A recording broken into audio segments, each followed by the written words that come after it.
My rant is short and sweet, man.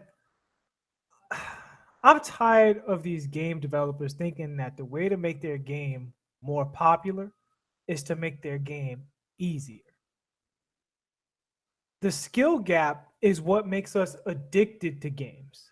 We got addicted to Mario because of how many times we fell in the hole, how many times we missed that turtle shell, and what it felt like to overcome that obstacle. Gaming, not entirely, but largely, was a test of skill and reaction time and reflexes and reading what was happening. And now, so many of these games are removing those elements while some of the most popular games keep those elements in. So you take a game like League of Legends, which is widely regarded as one of the most difficult games to play. So much so that a Riot developer once personally told me that there's not a North American that knows how to play our game. Hmm. Said that outright. Overwatch is in the same place. If you're not Korean or the 0.00001% of top Western players, top, not 1%, not 0.001% of all players of the top, you are not skilled enough to be a professional Overwatch player. Then you have a game with so much potential to be so rewarding and awesome, like Red Dead Redemption Online. Auto aim. Auto aim in 2018, we have an auto aim online multiplayer shooter. Who is this for? It's one thing when you're shooting 40, 50 NPCs running from, you know, the the law, dealing with banditos. But what motivation do I have to buy your super expensive gun when there's no accuracy stats that really matter? There's no recoil stats that really matter because at the end of the day, whoever has the most lag is going to lose the gunfight due to auto aim. Now, this might sound like a salty guy who's been shot up a lot on Red Dead Online. I actually haven't played Red Dead Online because I'm not motivated by the desire to play an auto aim shooter. That just doesn't move me. Mm. And the single player game is so awesome. And frankly, the updated version of Destiny that I'm playing has excellent shooting mechanics. Overwatch has excellent shooting mechanics. Far Cry 5 has really underrated shooting mechanics. There's no reason for me to get involved in a multiplayer game holding people's hands with auto aim. I hope they change it, at least when it comes to PvP oriented events. I might still dabble in it for funsies, but these companies need to stop babying people just to get more 12-year-olds and 9-year-olds playing their game. Stop it. That's my rant for the day. Well, I'll tell you. Um, I agree, but I think there's a point here that you're missing. What's that? And I think what you're missing is the fact that people are not the way they used to be. Um, at least not as many of us are the way that gamers used to be. Before, gamers were a lot more apt to take what the game was and make and have fun with it. Right? This is what it was. So whether it was flawed, whether it was super hard, whatever it was, you played it. You just played it. And that was it because the game was on a cartridge. The game was on a disc. And it wasn't online, and there wasn't this, and there wasn't that. So there was no patch coming. There was none of that. There was no version 2. There was none of that coming. So even if you did think it was too hard or what have you, there was nobody really to complain to. You didn't feel as a gamer that you could reach out to somebody and get the game changed. And so now what we have is we have a entire generation and era of gamers who know that if they whine enough, whether they have a point or not, because some whine because the game is flawed. Others whine because it's too hard, and they don't want to go through. They don't want to be challenged. They just want to win.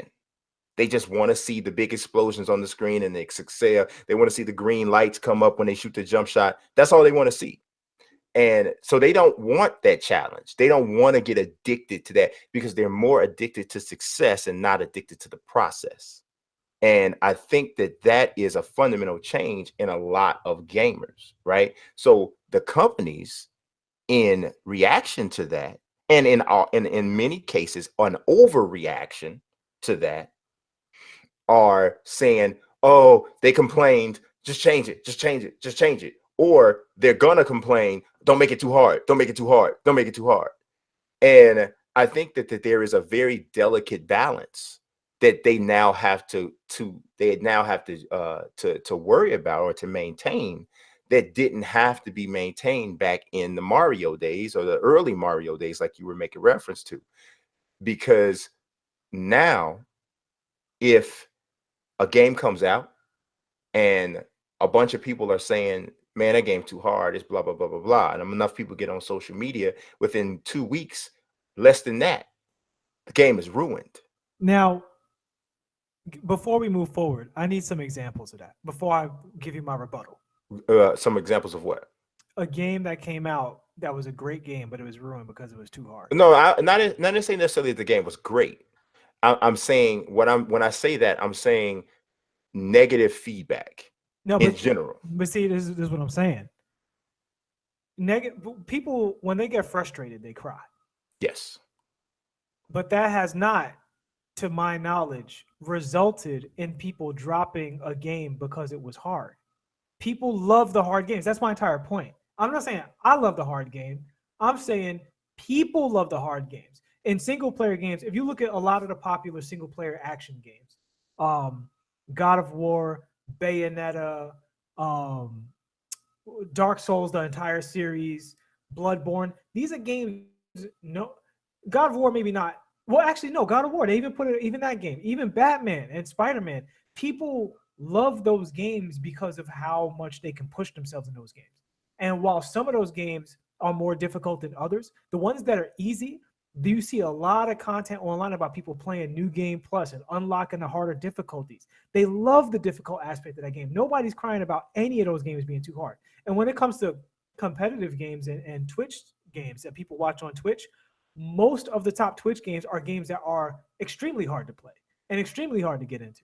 So these companies that are dumbing down their games are not the ones who are doing the best at what they're trying to do.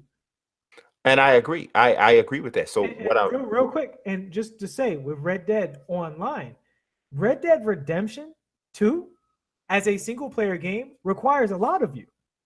The biggest complaints in the first week, every time I do something, I get in trouble. The cops get on you, it's instant death. If you don't do this to your camp, you have to upkeep, you have to eat, blah, blah, blah. They cried about it, and they all bought it and played it. They could have made that easier by dumbing it down. Why, when we get to the multiplayer, would you turn tail and run and put in auto aim? You know why? What's the evidence for that? You know why? Why? Because people can take losing to a CPU better than they can take losing to another more skilled human opponent. If that was true, why are all of the top Twitch games, and these are the top Twitch games right this very second, right. League of Legends, Hearthstone, Dota 2, Overwatch, PlayerUnknown's Battlegrounds, Rainbow Six Siege, Counter CSGO. These are really, really difficult multiplayer games to play, and they're the most popular multiplayer games. What I'm saying is, I'm not disagreeing with you in saying that these companies are wrong to dumb down their product. I'm not saying that. I'm saying what they're doing is they're reacting and overreacting to complaints from fans who don't want to be challenged. And many of them, and this is what you hear constantly throughout the 2K community, when a lot of people were crying about steals and they were crying about this, that, and the third with the way the game played, there were a lot of hardcore gamers, hardcore 2K people that were saying, don't change it, leave it like it is. Right now, it requires this. Right now, you have to do this. You have to do this. You have to do that. But you had other people. I mean, I literally had people tweeting to me saying, dude, this is not real life. I don't want to have to think about the same things I think about in real life, playing basketball, playing a video game. And Okay. I'm like, are you serious? Like, really? Like, and literally, like, this was multiple people saying this. And I'm sure there are thousands and thousands of other people who feel the same way. Now, I agree with you. I don't think that that is enough to make a person run, tail, and hide and not play a game. But I can see how an organization would see that and overreact to it. I said this to the people at 2K several times. Do not freak out about some of these complaints. So in some of these areas with your game is moving in the right direction in some of these areas. Now you guys are going to undo some of the good work that you've done to try to appease people who are simply complaining because they're not winning enough. And I think so. In that way, I 100% agree. I don't disagree with you at all in any way. What I'm saying is, I'm saying this is why they're doing it. And I think that a big problem of it is like, dude, the internet is an awesome, beautiful, awesomely horrible, beautiful thing. Right. It is, right? So it's given me a way to make a living. It's given us a way to talk right now. Like you and I had built a relationship before I'd ever seen you in life. Yeah. I've seen you in person now, but before that, we'd already built a relationship. There's people that find their wives and husbands and all this different kind of stuff online. But at the same token, its presence has ruined or damaged. Well, it's also where some people find their victims. So. Exactly. Exactly. That's exactly my point, right? Because like, dude, like I think that like I patches are nice and stuff. That's cool.